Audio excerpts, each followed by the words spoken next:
So with the third entry in the Captain America series hitting cinema soon, I thought I'd go over a couple things I think we'll see in this new installment. We now, unfortunately, live in a time where spoilers and movie secrets are all over the internet before the film's actual release, so I'd just like to say I haven't looked at any of those leaks. These are my own predictions based on the trailers, the comics this movie is based on, and some news leaks that were just impossible to avoid. I'll put up a potential spoiler alert here, but again, these are just my predictions. First up, the plot of the film. After the whole Ultron thing went down in Sokovia, a list of guidelines and registrations for superheroes is introduced, called the Sokovia Accords. Tony Stark is totally behind this, since Ultron was pretty much entirely his fault. Steve Rogers is completely against it. That's the basis for this whole conflict. The government also really wants to capture Bucky / the Winter Soldier after everything he did in the events of Cap 2, but at the same time, Cap and Falcon really want to find him. They get to Bucky first, with the military, Black Panther, and Brock Rumlow right behind them. Rumlow, after being severely damaged in the Winter Soldier,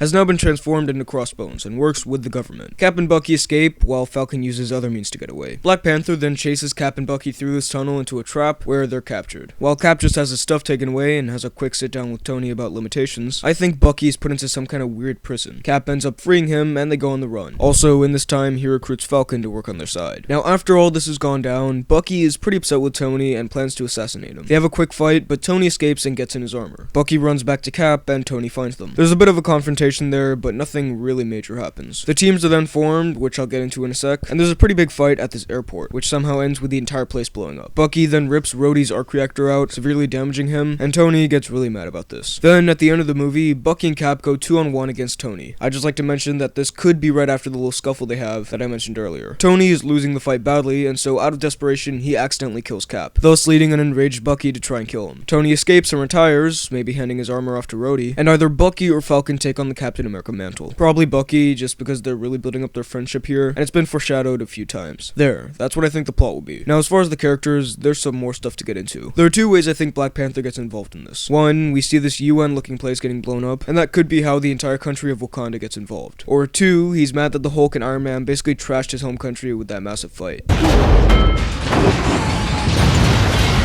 I think he'll initially side with Tony, as he thinks that heroes should have limitations, so what happened in Wakanda doesn't happen again, but he tries to stay as neutral as possible. I also think Black Widow will start out on Iron Man's team, but will double-cross him and go with Cap. She just seems to have a much friendlier relationship with him than she does with Tony. Martin Freeman's character, who we have yet to really get to see, I think he'll be a government official in the middle of all this, trying to get the two sides to stop fighting. Ant-Man has gotten a clear costume redesign since we last saw him, and here is a minor spoiler alert for the movie. If you want to go in knowing absolutely nothing, I'd skip ahead about 10 seconds, but this was just a story that was everywhere, so I couldn't avoid it. Ant-Man will apparently go giant in this movie, as this Funko Pop figure suggests. I'm assuming Vision will be incapacitated in some way, or just won't want to fight, because if he actually does fight, this battle becomes a lot less fair. And as far as Spider-Man goes, I don't even know. Just based on the comic, I'm guessing he'll go to Iron Man's side first, but eventually will be convinced to join Cap. I'm guessing we won't see a lot of him in this movie, and he might not even fight at all. Maybe a bit of a Luke Skywalker in The Force Awakens type thing. Hopefully, we'll see a little bit more than that though. So those were the things I think will unfold in Civil War. What do you think will happen? Be sure to let me know down below in the comments. While you're at it, be sure to like this video, check out my Instagram at BHL_Hudson, and subscribe for more videos like the one you just watched. Thanks for watching, and I'll see you next time.